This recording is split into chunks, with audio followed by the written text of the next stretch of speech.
Hi, welcome to Family Wealth Planning Partners. You're watching our blog series, and this is the fourth part of a 5-part series we have on the different investment accounts. And today what we're talking about is where to allocate $1. So we've talked about the pre-tax accounts, we've talked about the post-tax accounts, and there's several in each category. And now we're sitting down with a client and they're saying, okay, I've got X amount of dollars that I want to allocate either per pay period or every month or every year. Where should I allocate those dollars first? And what we're really looking at is the most efficient use of an account type. That's all we're really looking at. So let's just walk through each one of them. The very first account, hands down, by far the best account that you can invest in is an HSA. Now, the catch is not everybody has the ability to contribute to an HSA, but it is by far the best account type to invest in. Now, what we've also found is it's the most underutilized and misunderstood account type that there is, only because they're so new. And how they're sold to participants, they're not necessarily looking at the total impact. So we walk clients through that if you're eligible, and that's the key. The reason we say that it's by far the most effective account type, it's because of the tax treatment. It is pre-tax dollars going in, meaning goes in pre-tax. Your contributions are made before you pay tax on your paycheck, if you will. The growth of it is tax deferred, meaning you don't pay tax sort of as it grows. And the distributions are tax free as long as you allocate those dollars to offset expenses. So we look at that aspect and we think, okay, if you're saving dollars for retirement, and typically when you get into retirement, your healthcare costs go up, this is by far the most effective investment account that's available to us. It's really triple tax free. Tax-free investment, initial investment, tax-free growth, and tax-free distributions. So by far, the number one account type on our list. Number two is going to be the 401k and 403b.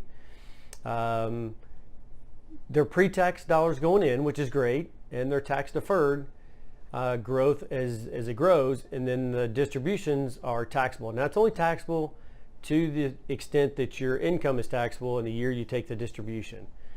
We have some clients that pay huge taxes on their IRA distributions because they have so much income in retirement. We have other clients, in fact, that they don't pay any federal tax. So it just depends on what your income is when you get into retirement. But 401k, 403b, simple IRA, SEP IRA, we sort of lump all those together, all taxed the same. The third account type is the Roth IRA, and I'm going to lump the Roth IRA and the 529 plan in the same category. Roth IRA and the 529 plan, both made on an after-tax basis. So your initial investment's made on an after-tax basis. There's one catch to the Roth, which we're not going to get into, and that's you can contribute to a Roth in your 401k, and that's for a different conversation. But we're going to say that you're making the contributions on an after-tax basis. So you've got the Roth and the 529. Again, contributions are made on an after-tax basis. The growth is tax-deferred, and the distributions are tax-free.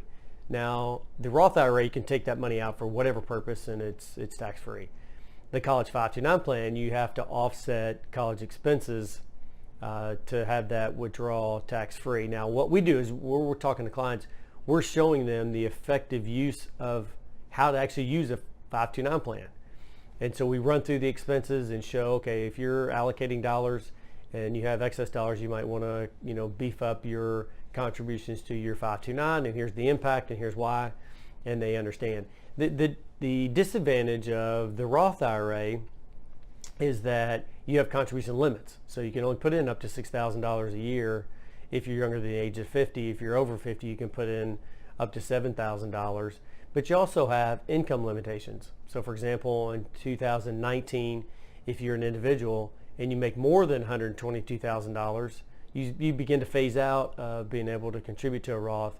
And if you're a couple making more than $193,000, you begin to phase out. So there's some limitations there, and often we run into clients that have more income that they want to, or I say excess income that they want to contribute, and so they've maxed out their contributions to a Roth, and so maybe we allocate some of those investment dollars to a 529 plan. So again, that's all evaluated in a cash flow plan, and we can show clients the effective use of the 529 plan.